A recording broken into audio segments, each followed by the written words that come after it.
Welcome to NCN news. నా పేరు ప్రశాంతి. బులెటిన్లో ముందుగా హెడ్లైన్స్ చూద్దాం.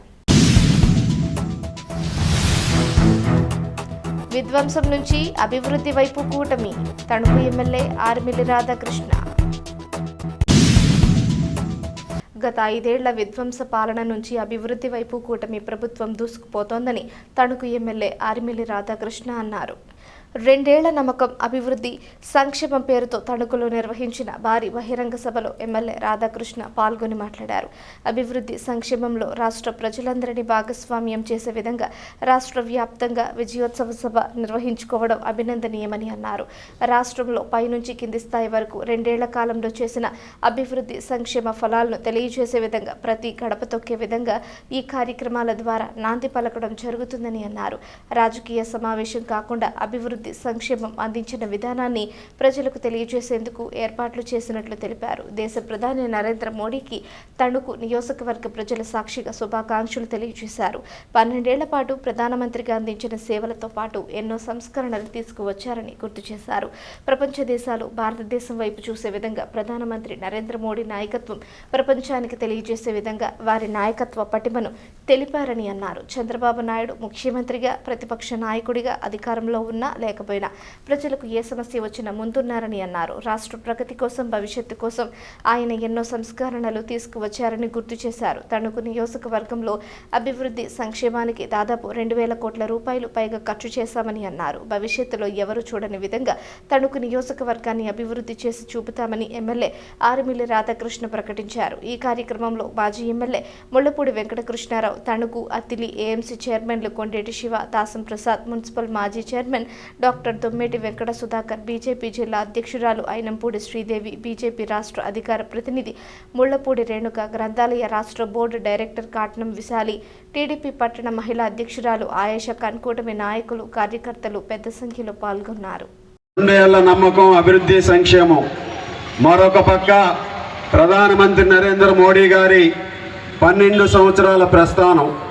అటు దేశంలో అభివృద్ధి వెలుగులు, ఇటు రాష్ట్రంలో కూటమి 2 సంవత్సరాల పరిపాలనలో వెలుగులు రాష్ట్ర ప్రజలందరికీ కూడా తెలియజేసే విధంగా, రాష్ట్ర ప్రజలందరినీ భాగస్వాములు చేసే విధంగా ఈరోజు ఈ కార్యక్రమాన్ని రాష్ట్ర వ్యాప్తంగా నిర్వహించుకుంటున్నాం.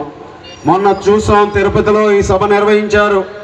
గౌరవ ముఖ్యమంత్రి వర్యులు నారా చంద్రబాబు నాయుడు గారు, ఉప ముఖ్యమంత్రి వర్యులు పవన్ కళ్యాణ్ గారు, యువ నాయకులు లోకేష్ గారు, బీజేపీ రాష్ట్ర పార్టీ అధ్యక్షులు మాధవ్ గారు, వారి నాయకత్వంలో మహా అద్భుతంగా కార్యక్రమాన్ని నిర్వహించాం.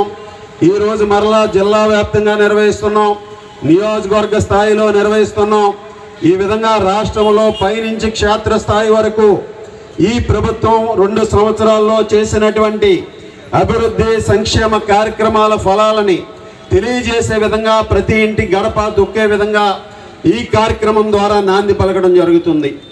ఈరోజు ముఖ్యంగా వక్తలందరూ కూడా చాలామంది పెద్దలు మాట్లాడారు.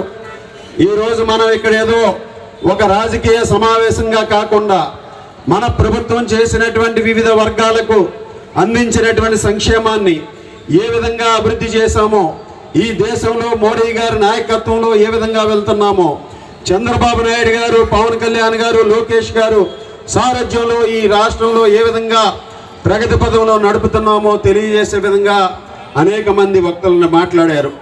ఈరోజు మనందరం కూడా ముఖ్యంగా ముందుగా నరేంద్ర మోడీ గారికి సభాముఖంగా తణుకు నియోజకవర్గ ప్రజలందరి తరపున శుభాకాంక్షలు తెలియజేసుకుంటున్నాను. 12 సంవత్సరాలు ఈరోజు ప్రధానమంత్రిగా ఆయన అందించినటువంటి సేవలు, ఎన్నో సంస్కరణలు తీసుకొచ్చారు. ఈ దేశానికి ఒక దశ చూపించారు. విజన్ 2047 ఇచ్చారు. ఈరోజు దేశంలో ఈ ప్రపంచ దేశాలన్నీ కూడా భారతదేశం వైపు చూసే విధంగా ప్రధానమంత్రి నరేంద్ర మోడీ గారి నాయకత్వం ఈరోజు ప్రపంచానికి అంతా కూడా తెలియజేసే విధంగా ఏ విధంగా స్పందించి భారత మాత సింధూరాన్ని నిలబెట్టినటువంటి నాయకులు ప్రధానమంత్రి నరేంద్ర మోడీ గారు.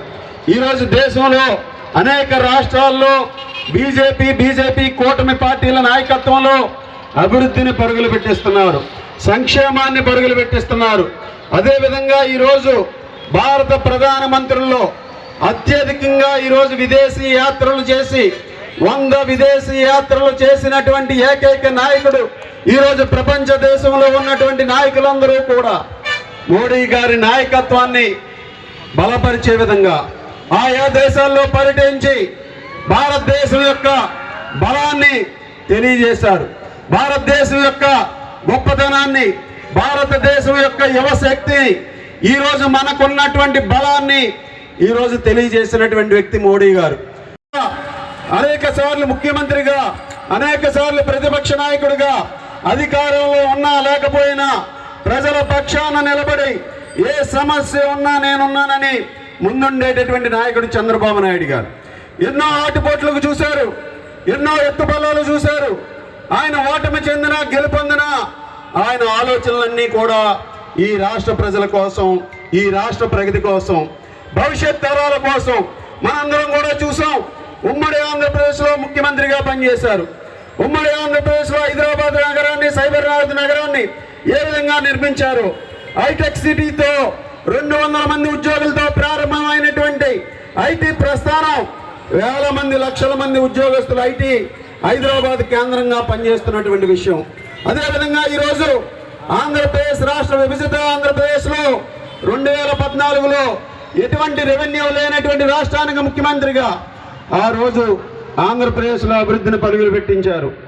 ఆ రోజు అనేక సంస్కరణలు తీసుకొచ్చారు, సంక్షేమ కార్యక్రమాలు తీసుకొచ్చారు, యువతకు ఉపాధి కల్పించే విధంగా తీసుకొచ్చారు. ఆ రోజు బాసడగా నిలిచినటువంటి మొదటి వ్యక్తులలో మొట్టమొదటి నాయకుడు ఈరోజు మన జనసేన అధిపతి పవన్ కళ్యాణ్ గారు. ఆ రోజు ఒక భరోసా కల్పించారు. ఆ రోజు ఈ రాష్ట్రంలో నిర్వీర్యమైపోతున్నటువంటి ప్రజాస్వామ్య వ్యవస్థల్ని కాపాడుతామని, ఈ రాష్ట్రాన్ని ముందుకు నడిపిస్తాం, మరలా ఈ రాష్ట్రం నుంచి దుర్మార్గమైనటువంటి వైఎస్ఆర్ కాంగ్రెస్ పార్టీని తరిమి కొట్టాలని మొదట సంకల్పం చేసినటువంటి వ్యక్తి ఆ రోజు పవన్ కళ్యాణ్ గారు.